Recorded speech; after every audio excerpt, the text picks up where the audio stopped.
안녕하세요.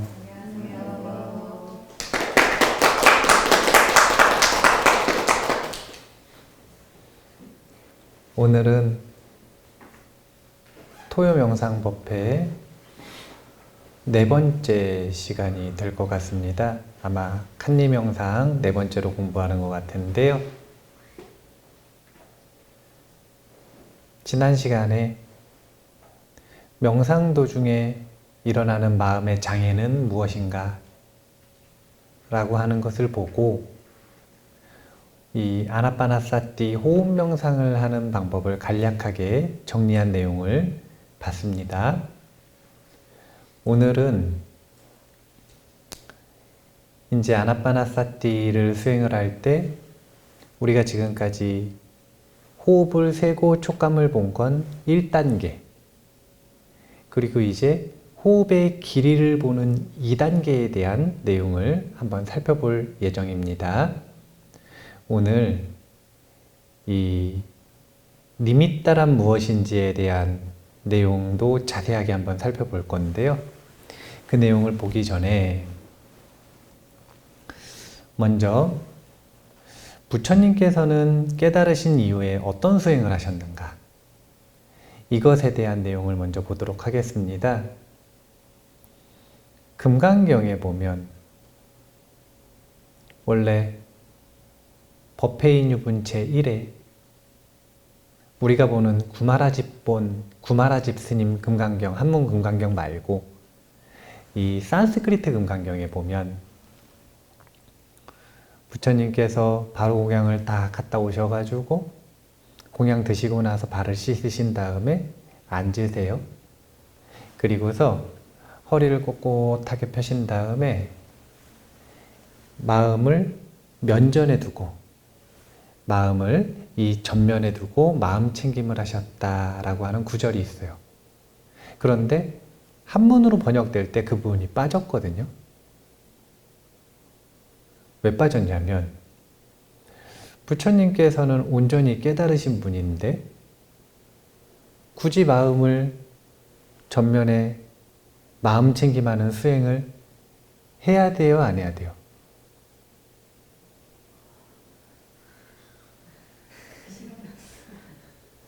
안 해도 된다고 생각을 한 거예요. 왜 수행을 해야 되느냐?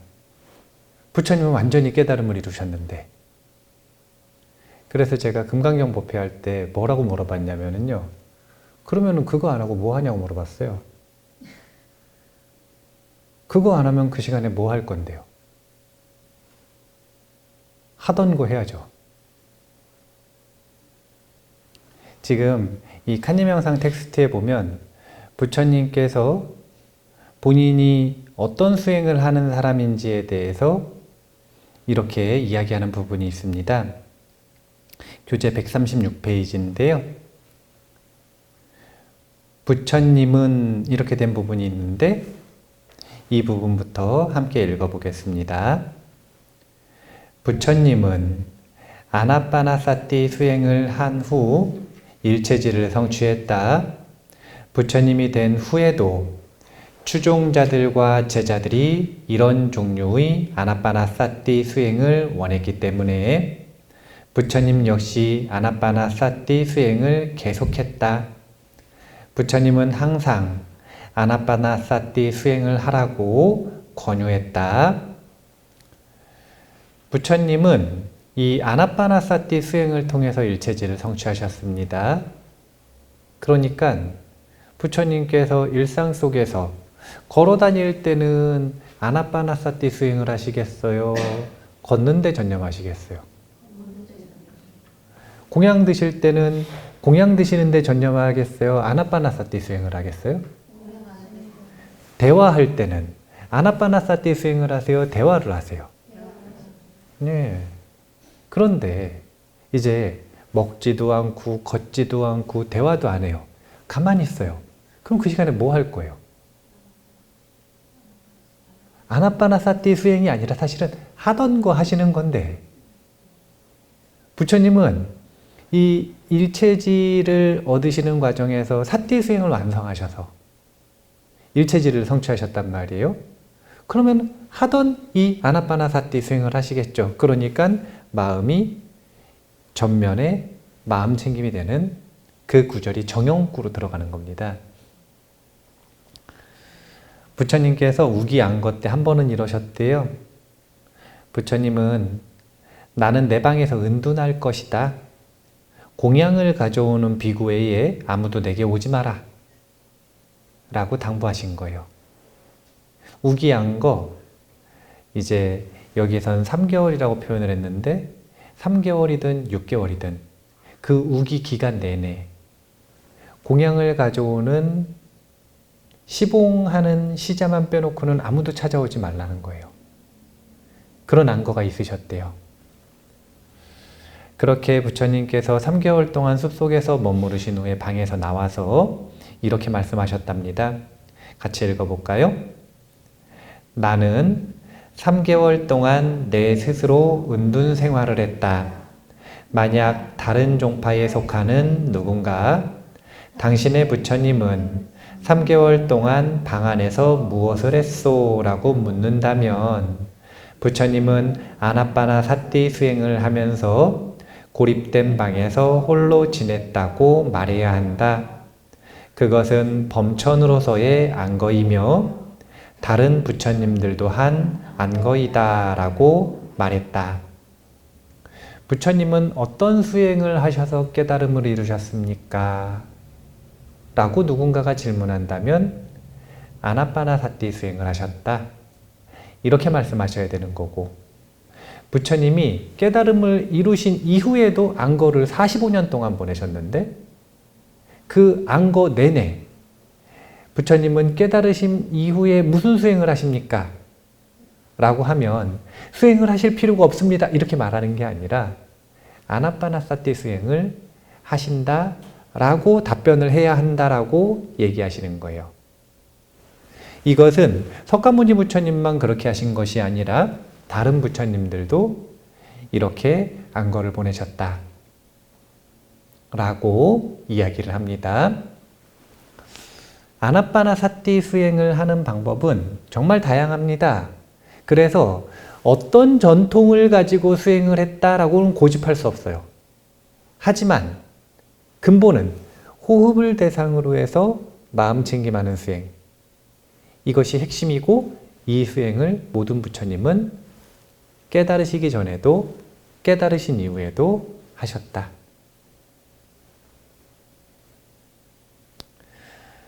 238페이지에 오근이라고 하는 부분을 같이 한번 읽어보도록 하겠습니다. 너무 많이 갔네요. 236페이지부터 보겠습니다. 이제 부처님께서 아라한들과 다르게 아라한들과 구별되는 6가지 지혜가 있다라는 부분이 지금 언급되는 부분인데요. 그 중에서 6번째가 근기의 성숙도를 아는 지혜입니다. 부처님께서는 항상 차제설법, 눈높이 교육을 하시는데 그 눈높이 교육을 하시려면 수준을 보셔야 돼요. 그럼 그 수준을 어떻게 파악을 하셨는가? 그것의 근거가 바로 이 오근이라는 겁니다. 각기 다른 감각기관의 성숙도를 아는 지혜인데 이것은 믿음, 정진, 알아차림, 삼매와 통찰의 지혜와 같은 5가지 감각기관의 성숙도를 자세히 파악하셔서 그들이 도예지혜를 성취할 수 있는 능력에 대해 알고 지도하셨다는 겁니다. 그래서 이 오근은 외우셔야 돼. 어떻게 외우는 거냐면 신, 정진, 념, 정, 해. 신, 정진, 념, 정, 해. 5가지 근이에요. 신근, 정진근, 념근, 정근, 해근. 이걸 구분하는 건 쉬워요. 어떻게 하는 거냐면 처음에 이 불교 공부하겠다고 입문을 하면 마음 공부를 해요? 아니면 몸과 말의 공부를 해요? 처음엔 뭐부터 하는 거냐면 몸과 말의 공부부터 하는 겁니다. 그래서 처음에는 믿음을 강화하는 훈련을 하고요. 그 믿음의 힘을 가지고 무엇을 하냐면 몸과 말하는 법과 행동하는 법을 정진을 통해서 배우는 거예요. 그리고 나서 몸과 말이 가다듬어지면 그럼 마음 수행을 하는데 그 마음 수행의 주제가 바로 념정해라고 하는 수행 주제입니다. 그래서 마음 수행의 입구에 해당되는 것이 이 정념 수행, 알아차림 수행인데 이 알아차림의 수행이 깊어지면 집중 수행을 할 수도 있고 또 지혜 수행도 할 수 있는 겁니다. 그래서 이 5근은 수행의 평균적인 과정을 보여주고 있기 때문에도 외워야 되고요. 그리고 두 번째로는 또 왜 외워야 되냐면은 사람 보면은 사람마다 뭔가 외부적인 환경이 나를 힘들게 하는 걸 외부에서 바람이 불어온다, 태풍이 불어온다 라고 한다면 누구는 되게 쉽게 뿌리가 뽑혀요.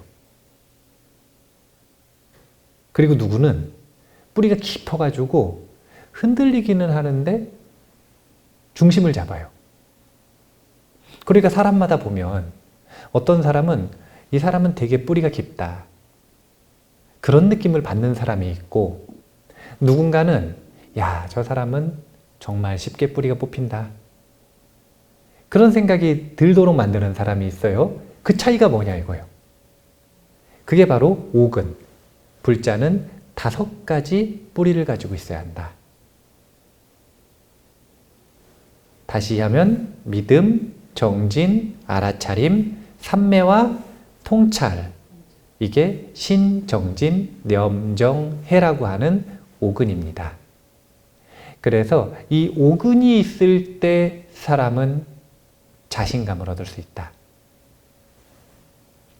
자, 각각에 대해서 설명하는 부분이 있는데 제가 읽어보겠습니다.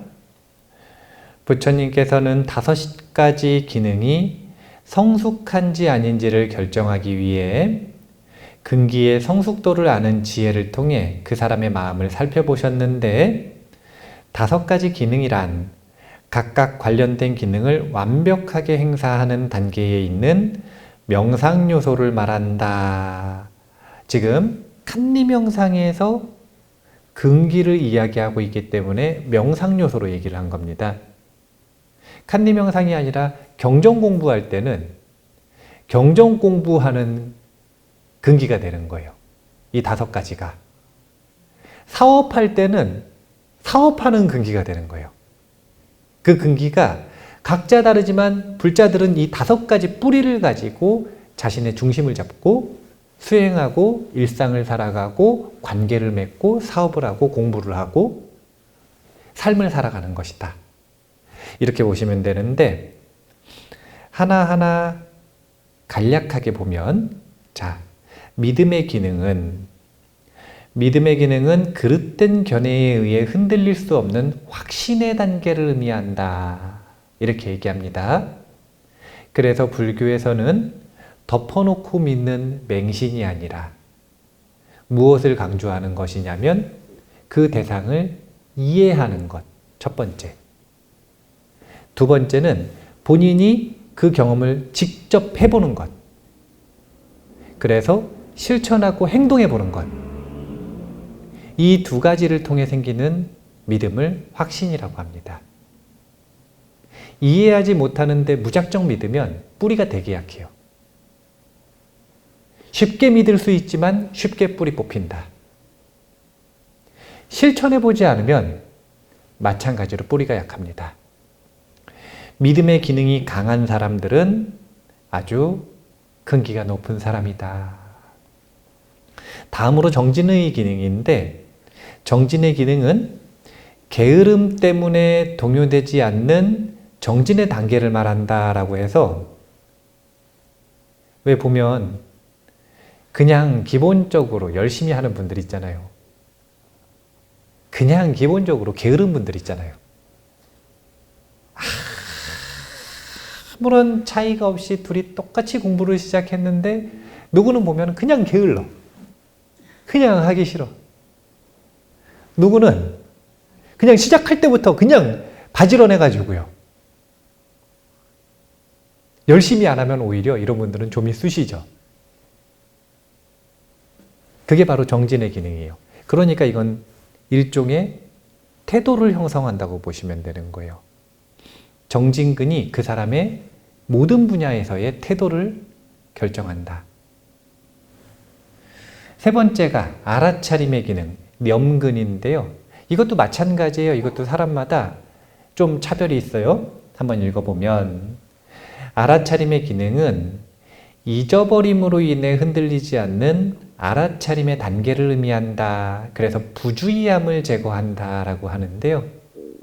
주의력이 그냥 좀 약한 분들이 있어요. 주의력이 약한 건 여러 가지 이유가 있겠지만, 우리가 두뇌가 손상된 상태가 아니면, 이제 두뇌가 손상된 상태면은 치매에 가까워진 것, 이런 것들이 아니면 마음의 습관의 문제인 거예요. 마음의 습관이 자꾸 이거 보다가 저거 보다가 이거 보다가 이거 보다가 이렇게 하나의 대상의 마음을 머무르질 못하는 거예요. 그래서 염근이 약한 걸 뭐라 그러냐면 얼빠졌다 이렇게 얘기해요. 얼빠져서 산다. 저 사람은 왜 이렇게 얼빠졌어? 이렇게 얘기하는 거예요. 그런데 이 알아차림의 기능이 처음부터 뛰어난 사람들은 저 사람은 참 똘망똘망하다.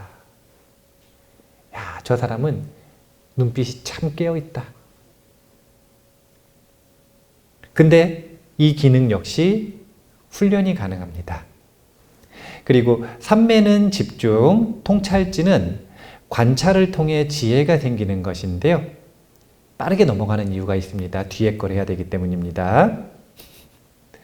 그래서 이 오근을 명상과 연결시켜서 생각을 하실 땐 명상을 통해서 명상의 이익을 얻기 위해서는, 명상의 이익이라고 하는 건 명상의 수준이 깊어지는 것 아닙니까? 이를 통해서 세간의 이익인 브레인 포그 현상에서 벗어나든 마음의 컨디션이 좋아진다는 뜻이죠.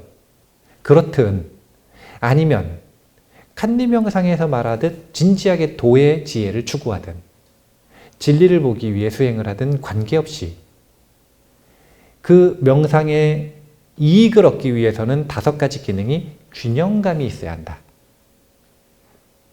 그래서 이 균형에 대해서 이 기억을 해 두셔야 되는 부분을 소개하겠습니다. 238페이지인데요. 중간에 청정도론의 이 부분 함께 읽도록 하겠습니다. 청정도론의 사라따띠 빠니띠까의 믿음의 기능이 너무 강해지면 다른 기능들이 더 약해지고 통찰의 지혜로 어떤 것도 조사할 수 없게 된다. 정진도 제대로 역할을 하지 못한다. 삼매도 동요하지 않을 수 없다. 알아차림도 알아차림을 할 수 없다라고 명기되어 있다.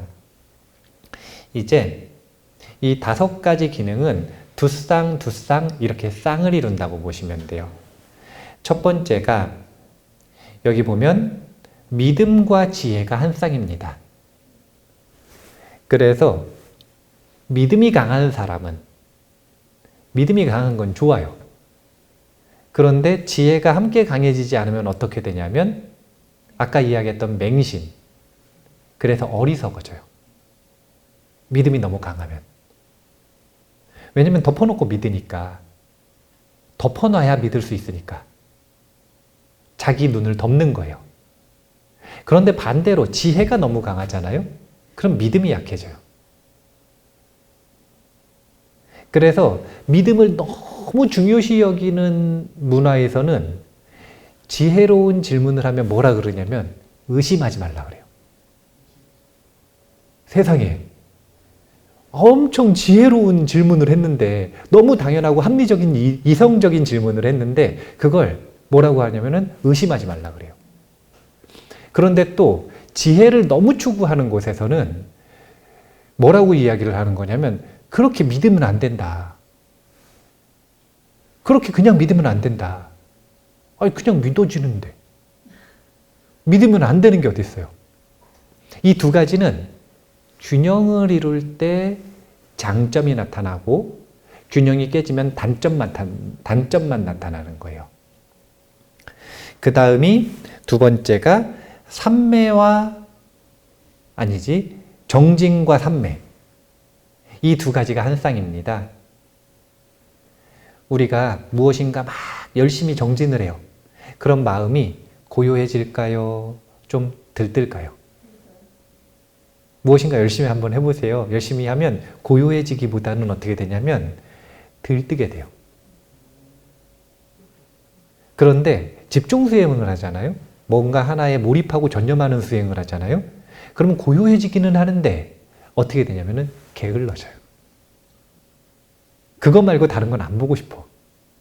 그냥 그것만 하고 싶어. 그게 편하니까. 그래서 정진의 힘이 강하면 들떠서 집중의 힘이 약해지고, 집중의 힘이 너무 강하면 고요해져가지고 고요함을 넘어서 어떻게 되냐면 게을러진다. 그래서 이 두 가지도 균형이 맞아야 한다. 그럼 균형을 누가 맞추느냐? 사띠, 알아차림이 이 네 가지의 균형을 맞추는 역할을 하는 게 알아차림이다. 이렇게 생각을 하시면 돼요. 그래서 얼빠져 있으면 안 된다. 이것은 믿음에도 적용되는 거고, 그 다음에 지혜에도 적용되는 거고, 정진에도 그리고 산매에도 전부 적용이 되는 마음작용이다. 이렇게 이해를 하시면 됩니다. 자, 이제 오늘 읽어야 되는 두 번째 아나빠나사티 하는 방법에 대한 이야기를 한번 해보겠습니다. 248페이지입니다. 자, 대념처경에서 이 부분 함께 읽도록 하겠습니다. 대념처경에서 길게 들이쉴 때 길게 들이쉬고 있음을 알아차린다. 길게 내쉴 때 길게 내쉼을 알아차린다. 짧게 들이쉴 때 짧게 들이쉬고 있음을 알아차린다. 짧게 내쉴 때 짧게 내쉬고 있음을 알아차린다 라고 설했다. 이게 이제 대념처경에 언급되어 있는 가르침의 원본이고요. 이 원본을 가지고 청정도론에서 주석을 대표적으로 한 겁니다. 부가 설명을 하신 거예요. 그래서 첫 번째 호흡법을 연습을 할 때는 일단 숫자를 세는 것을 연습을 하면서 촉감을 잡는 연습을 하는 겁니다. 촉감을 왜 잡았냐면 자신의 마음을 여기다 묶어두기 위해서 잡아둔 거예요. 그럼 이제 첫 번째 단계가 조금 익숙해지면 어떻게 되냐면 촉감이 여기 묶여 있습니다. 그러면 이제는 호흡을 할 때 그 호흡이 긴지 짧은지를 보는 거예요. 길게 들이쉬고 내쉴 때는 길게 보는 거고요. 짧을 땐 짧다고 보는 겁니다. 그걸 인위적으로 어떻게 바꾸려고 하는 게 아니라 길 때는 길다고 보고 짧을 때는 짧다고 보는 거예요. 그러면 이것을 칸니 전통 명상에서는 어떻게 했는가? 이걸 어떻게 활용하는가? 이제 이게 아주 재밌는 건데요. 여기 칸니 전통 수행자는 중간 부분에 있는 이 부분 함께 읽어보겠습니다. 칸니 전통 수행자는 이 단계에서 니미따 보내기를 연습해야 한다. 그렇다면 어떻게 니미따를 보낼 수 있을까? 사실 니미따를 보낼 수는 없다. 만약 마음속으로 니미따를 보내야 한다고 생각해서 정말 니미따를 보내려고 한다면 이 단계를 통과할 수 없을 것이다. 수행자는 오직 호흡을 알아차림으로써 니미따를 보내야 한다. 보내는 행위를 할 필요는 없다. 이제 제가 고민을 했단 말이에요. 무슨 고민을 했냐면 이제 1단계 수행을 할 때 니미따가 원래 생겨야 된다라고 생각을 했어요. 그러니까 니미따가 뭐냐면 눈을 감고 호흡을 보는데 눈이 밝아진 거예요. 광명상이 생기는 거예요. 왜 보면은 이제 이 종교를 가지고 있는 분들이 보면은 부처님한테 마정수기를 받았다. 그런 이야기를 하죠. 그게 뭐냐면 니미따예요. 니미따는 둘 중에 하나거든요. 환하게 밝아지거나 아니면 어떤 이미지가 보이거나 이 두 가지가 전부 니미따, 심상이에요. 심상. 마음에서 보이는 이미지. 그래서 제가 이제 근기를 이야기할 때 미술적인 재능이 좀 있는 분들은 이미지로 보이는 경향이 있어요. 저처럼 그림 못 그리는 사람들은 이미지는 안 보여요. 그냥 밝아지죠.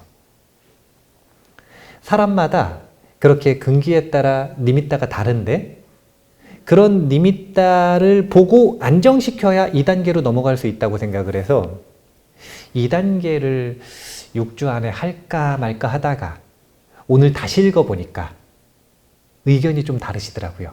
그래서 2단계를 해도 되겠다. 이렇게 생각을 했습니다. 왜냐하면 248페이지 맨 밑에 보면 명상방법 2에서 칸니사야도와 명상지도자가 된 그의 제자들은 니미따를 보는 시기에 대해 의견이 같지 않았다. 사야도는 수행자들에게 2단계가 끝나기 전까지 니미따를 얻어야 한다고 가르쳤고, 그러나 다른 제자들은 모든 수행자들이 2단계의 초기에 이미 니미따를 얻은 것으로 간주한다. 그러니까 제자들은 1단계에서 이미 니미따를 얻었어야 한다고 주장을 했고, 칸니사야도 스승은 2단계 끝나기 전까지 니미따를 얻으면 된다. 이렇게 가르치셨다는 거예요. 그래서 2단계에서 아직 니미따를 얻지 못한 수행자는 칸니사야도의 방법을 따라야 한다. 그래서 칸니사야도는 니미따를 얻기 위해 수행자가 9가지 단계를 숙지해야 한다라고 방법을 알려주셨습니다. 그 9가지 단계가 249페이지에 밑에 있는데, 이 9가지의 단계를 하나하나 호흡 수행을 할 때 하나씩 연습을 해보는 겁니다. 자, 9가지 단계 1번 같이 읽어볼게요. 몇몇 수행자들은 오직 날숨만 알아차린다. 자, 날숨은 들어가는 거예요? 나오는 거예요? 호흡 한번 해보시면은 수행하실 때 보통 들어가는 거 알아차리세요? 나오는 거 알아차리세요? 사람마다 다르죠? 누구는 들숨만 알아차리고요. 누구는 날숨만 알아차리고요. 누구는 처음부터 들숨과 날숨을 모두 알아차려요. 이 과정이 1단계, 2단계, 3단계에 해당되는 겁니다. 그리고 우리가 의도적으로 이제 이 9가지 단계를 초점을 맞춰서 오늘은 날숨에 조금 더 집중해 보겠다. 오늘은 들숨에 조금 더 집중해 보겠다. 오늘은 들숨과 날숨에 모두 집중해 보겠다. 이렇게 순환적으로 연습을 하셔도 돼요. 2번이 들숨만 알아차리고 3번이 들숨과 날숨을 알아차리는데, 여기 보면 모든 수행자들은 들이쉬고 내쉼을 알기 위해 수행해야 한다. 여기서 안다는 것은 호흡을 아는 것이며, 콧구멍에 호흡이 접촉하는 바람을 본다는 의미이다. 제가 지난 시간에 이 접촉점을 잡는 힌트에 대해서 이야기를 해드릴 때 초점을 잡으려고 하지 말고, 촉감을 잡으려고 하지 말고 바람길을 봐야 한다 라는 힌트를 드리지 않았습니까? 바람길이 뻔하잖아요. 코로 숨을 쉬는데 이렇게 바람길이 올라가지는 않을 거잖아요. 바람길은 결국은 콧구멍에서부터 시작하면 여기서부터 여기 닿는 데까지 이렇게 있을 건데, 그러면 그걸 마음으로 본다고 생각하는 거예요. 그러면 마음으로 아주 미세한 바람길을 느끼려고 하면 점점 그 바람길의 느낌이 구체화되기 시작해요. 그러면 너무 당연하게 닿는 촉감이 쉽게 잡혀요. 그런데 처음부터 촉감을 잡으려고 그러면 바람길은 제쳐두고 어디서 일단 느낌 나면 그걸로 자꾸 쫓아가는 거예요. 그러면 그 본질인 바람길을 보는 것, 이것에 대해 간과하게 되어 있어요. 그래서 처음부터 그냥 바람길을 보는 게 촉감을 잡는 아주 중요한 힌트다라고 하는 걸 기억을 하셔야 돼요. 자, 4번. 들숨과 날숨을 모두 알아차리면 나중에는 호흡이 아주 미세해진다. 이것을 수쿠마라고 한다. 왜 미세해질 수밖에 없냐면요, 호흡이 거칠면, 자, 호흡은 마음의 상태를 얘기해요. 호흡이 빠르고 얕고 거친 사람은 마음이 들뜬 사람이에요. 자기가 평균적으로 좀 들뜨고 조급하다. 그럼 자신의 호흡을 딱 보잖아요. 그러면 호흡이 되게 얕고 빠르고 짧게 되어 있습니다. 그런데 인위적으로 자꾸 이제 심호흡을 해라, 심호흡을 해라, 심호흡을 해라 이러지 않습니까? 화가 나면 심호흡을 해야 된다 그러죠. 심호흡 3번만 하면 되는 거예요. 심호흡을 딱 하면은 호흡이 길잖아요. 의도적으로 자신이 할 수 있는 긴 호흡을 하잖아요. 그러면 마음이 들떴던 게 가라앉는 겁니다. 그래서 가라앉아야 점점 미세한 대상을 알아차리기 시작하는 거예요. 호흡기를 보려면, 그러면 호흡이 미세해질 수밖에 없습니다. 5번 같이 읽어볼까요? 마음이 밖으로 향하지 않으면 수행을 잘 해낼 수 있다. 그래서 수행의 희열을 느껴서 계속 수행하고 싶어진다. 이것을 선한 열의가 일어나는 단계라고 한다. 이제 호흡이 미세해지고 바람길이 잘 보이기 시작을 하면 재미가 있어. 무슨 생각이 드냐면, 야, 이제 내가 안 보이던 게 보인다. 명상하는 게 좀 익숙해진다. 야, 이렇게 하는 거구나. 그러면서 마음에서 선한 열의가 일어나기 시작하는 거예요.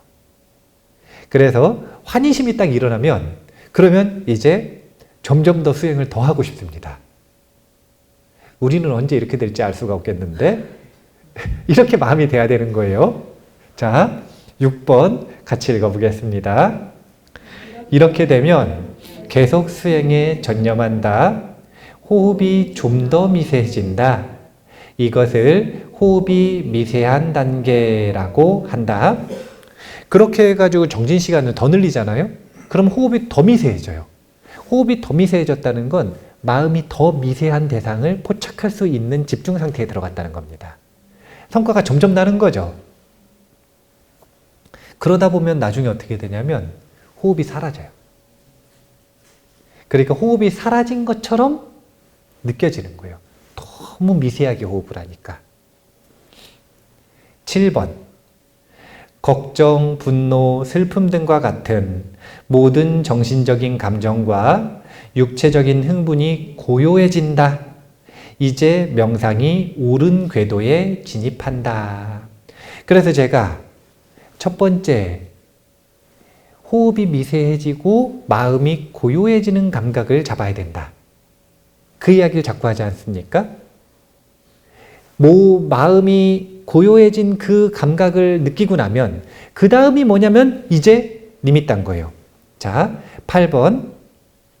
기쁨이 일어난다. 이것을 희열이 일어나는 단계라고 한다. 이거는 마음이 고요해진 희열입니다. 이번에는.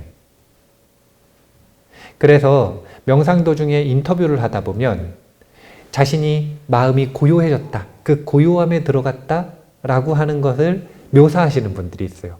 그리고 그럴 때 보면 기쁨이 있어요. 이제 나도 명상을 통해서 맨날 산만하게 이걸 해야 되나 말아야 되나, 이렇게 하는 거 맞나 아닌가 이 생각만 하다가, 아니면은 그냥 얼빠져가지고 포기하고 마음의 일을 포기하고 앉아서 버티기만 하다가 진짜 마음이 고요해지고 미세해지고 이 경험을 딱 하면 기뻐지는 거죠. 그러면 더 또 열심히 해요. 자, 9번. 그런 다음에 니미따가 나타난다. 수행자는 이 니미따를 마음으로 볼 것이다. 그러나 마치 니미따를 육안으로 보는 것처럼 본다.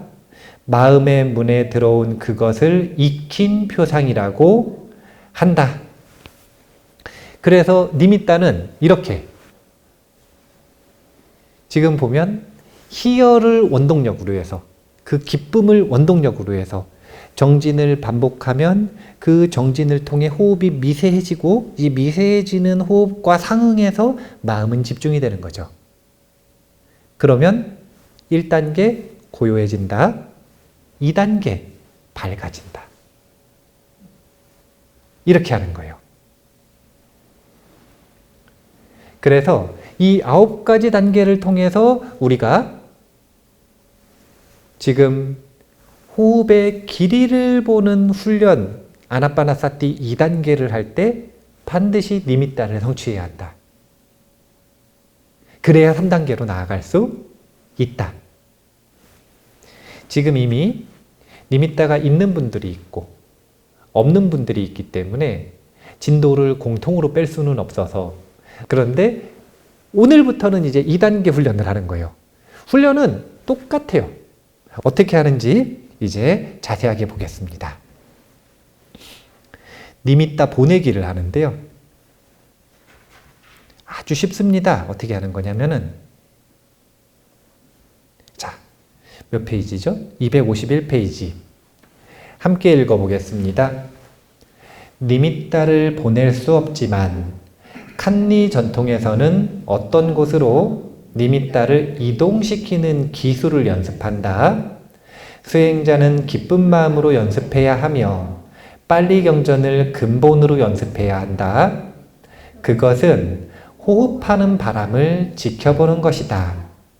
니미따 보내기를 연습하기 위해서 벽에 코안 같은 높이의 관역을 그린 후 벽 앞 한쪽 팔 길이만큼 떨어진 거리에 관역을 보고 앉는다.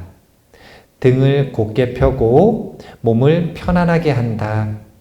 나는 관역이 있는 곳까지 호흡을 보낼 것이다 라고 생각하면서 벽에 있는 관역을 마음으로 겨냥한다.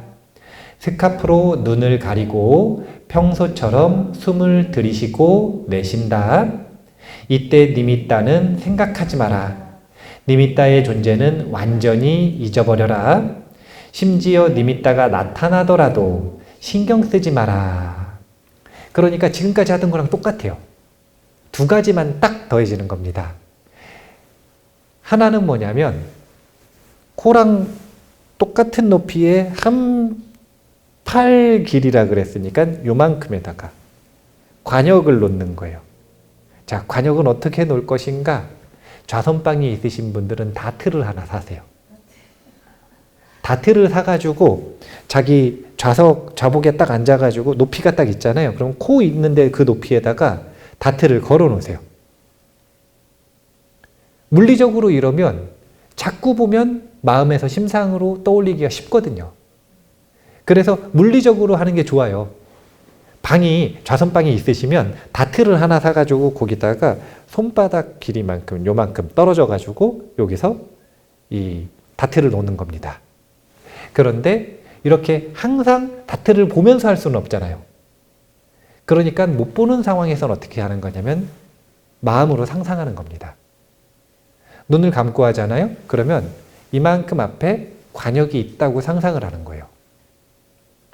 그리고서 의도를 일으키기를, 뭐라고 의도를 하는 거냐면 호흡을 똑같이 하는데 대신 이 호흡을 저기에 보낸다라고 의도만 일으키는 거예요. 의도를 그렇게 일으켰다 그래서 막 해가지고 막 콧바람을 보내요. 그런 거 아니에요. 그런 거 아니에요. 그러면 미세해졌던 호흡이 다시 거칠어져요. 그렇게 안 해도 돼요. 이거 큰일 나거든요. 왜냐면은 처음에는 한 뼘인데 나중에는 3m, 막 5m, 10m, 막 저기 진주역까지 보내야 되거든요. 그럼 콧바람이 얼마나 세져야 돼요? 그걸로 보내는 게 아니라 마음의 의도를 그렇게 일으킨다는 거예요. 그렇게 의도를 가지고 그전이랑 똑같이 호흡하는 겁니다. 어떻게 호흡하냐면 호흡을 세면서 촉감만 보는 거예요. 원칙은 똑같아요. 1단계하고 똑같아요. 그러니까 지금 보시면 아시겠지만 차곡차곡 니미따를 어떻게 할지에 대해서 단계별로 기술을 하나하나 쌓아간다라고 하는 느낌을 받으셔야 돼요. 맨 처음엔 어떻게 했냐면 호흡을 세는 것에 익숙해진다. 이제 호흡을 세는 것에 더 이상 의지력을 발휘하지 않아도 되면 그러면 호흡의 촉감을 잡는 데 의지력을 쓰는 겁니다.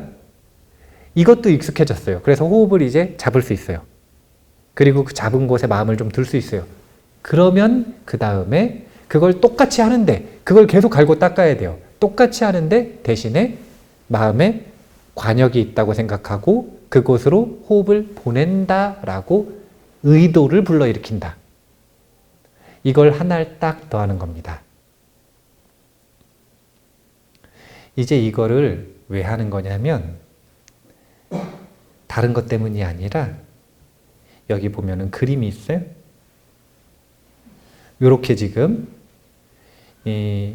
252페이지에 여기 그림 있는 대로 여기다가 다트 하나 놓으시든지 아니면 상상으로 하시든지 관역을 하고 그리고서 호흡을 보내는 훈련을 하는 겁니다. 그런데 이제 이걸 왜 하는 거냐면 제가 니미따가 생기는 과정을 총 3가지로 구분해서 설명을 하는 경향이 있습니다. 칸니 명상 전통에서의 방법이 아니라 평소에 제가 알려드리는 방법. 첫 번째는 일단 마음이 고요해지는 감각을 느끼셔야 돼요. 이게 1번이에요. 그리고 마음이 고요해지는 것이 익숙해지고 능숙해지기 시작하면 그 다음에 눈이 밝아집니다. 이게 2번이에요. 그런데 눈이 밝아진 것, 이것이 지금 니미따가 능숙해진 게 아니에요.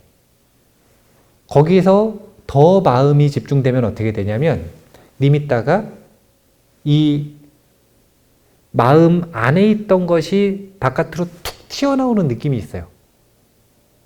그래서 마음과 몸에 붙어있는 밝음이 아니라 이 광명상이 독립되어서 툭 튀어나오는 경험들을 하거든요.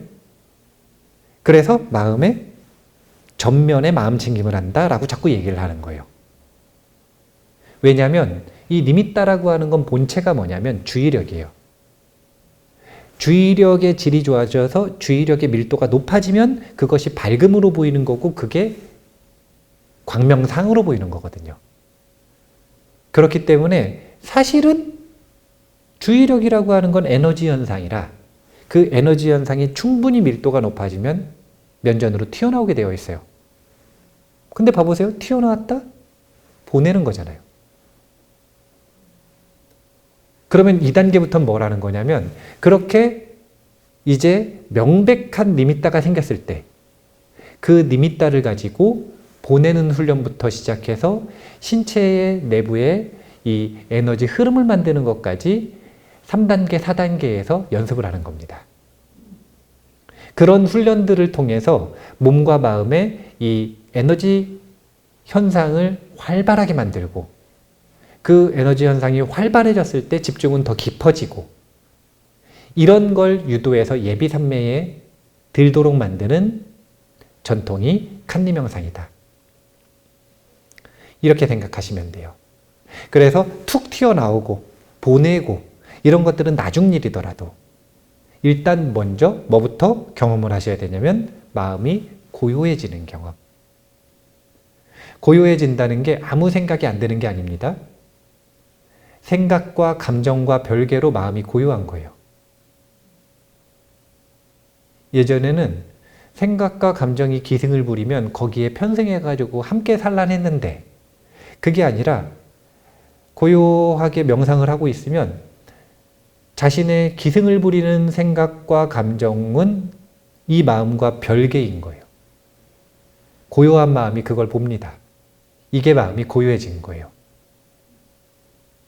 그리고 이 마음이 더 미세해지면 밝아지는 경험도 하셔야 돼요.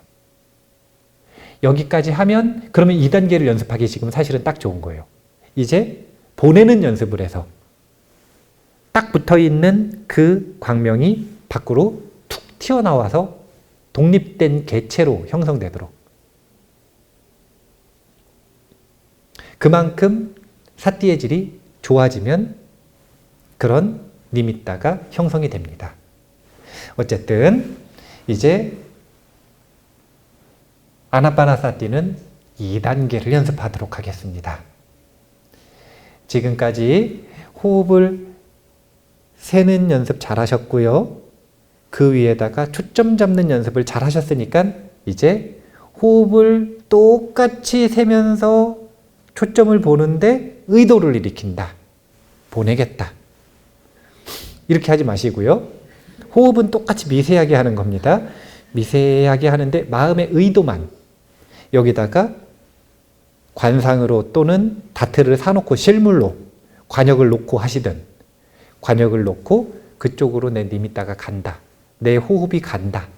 라고 생각을 하면서 호흡을 보는 겁니다. 항상 하나의 기술이 더해질 때마다 낯선 걸 하니까 산만할 거예요. 익숙해질 때까지. 그런데 마찬가지로 지금까지 익숙해지는 과정을 해보신 분들은 아시겠지만 익숙해지면 신경을 전혀 안 쓰고도 이걸 할 수 있어요. 그리고 익숙해지는 과정은 다른 방법은 없어요. 그냥 시간을 들여서 하는 겁니다. 굉장히 정직하기 때문에 지름길은 없습니다. 정진 시간을 잘 확보하셔서 이렇게 호흡 보내기 연습까지 이번 주부터 한번 해보도록 하겠습니다.